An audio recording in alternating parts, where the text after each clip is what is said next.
जब हम साहस और निर्भीकता के साथ अपनी बात पर डटकर खड़े रहते हैं तो हम हर एक बुराई का अंत कर सकते हैं। इसके लिए जरूरी है कि हम साहसी बने, कुछ गलत होते देखे तो चुप ना बैठे। इस कहानी में एक बुजुर्ग व्यक्ति ने साहस करके अपनी बात रख के जो गलत हो रहा था उसे गलत न होने दिया और समस्या का डटकर सामना किया। उन्होंने वह सब कैसे किया ये जानने के लिए आपको पढ़नी पड़ेगी ये कहानी।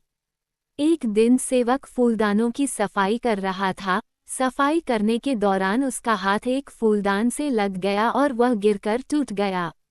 राजा को जब इस बात का पता चला तो उसने उस सेवक को फांसी पर लटकाने का आदेश दे दिया। उनके राज्य में एक बूढ़ा व्यक्ति हुआ करता था।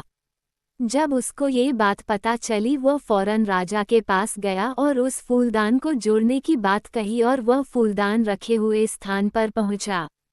जैसे ही बूढ़े व्यक्ति ने देखा कि सारे फूलदान उसकी नज़रों के सामने हैं, उसने फौरन उन सभी को लाठी से एक एक करके तोड़ना शुरू कर दिया और देखते ही देखते सारे फूलदान टूटकर बिखर गए।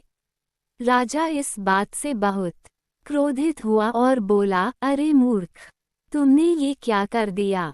इसकी सजा जानते हुए तुमने सारे फूलदान तोड़ डाले, तुम्हें भी मृत्युदंड दिया जाएगा।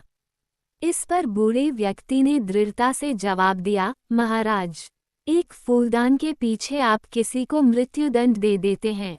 यदि हर फूलदान के बदले आप हर व्यक्ति को मृत्युदंड देंगे तो भविष्य में 29 लोगों की जान जाने की संभावना थी, क्योंकि हर फूलदान के पीछे एक व्यक्ति की जान जा सकती थी। इसलिए मैंने अपने इंसान होने का फर्ज निभाया है और आज मैंने 29 लोगों के प्राण बचाए हैं। अब आप शौक से मुझे फांसी दे सकते हैं, मुझे किसी भी तरह का दुख नहीं होगा।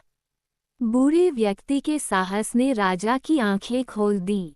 राजा को अपनी गलती का एहसास हो गया और उसने उस बूढ़े व्यक्ति व उस सेवक को माफ कर दिया तथा उनसे क्षमा भी मांगी। सीख: जब हम साहस और निर्भीकता के साथ अपनी बात पर डटकर खड़े रहते हैं तो हम हर एक बुराई का अंत कर सकते हैं।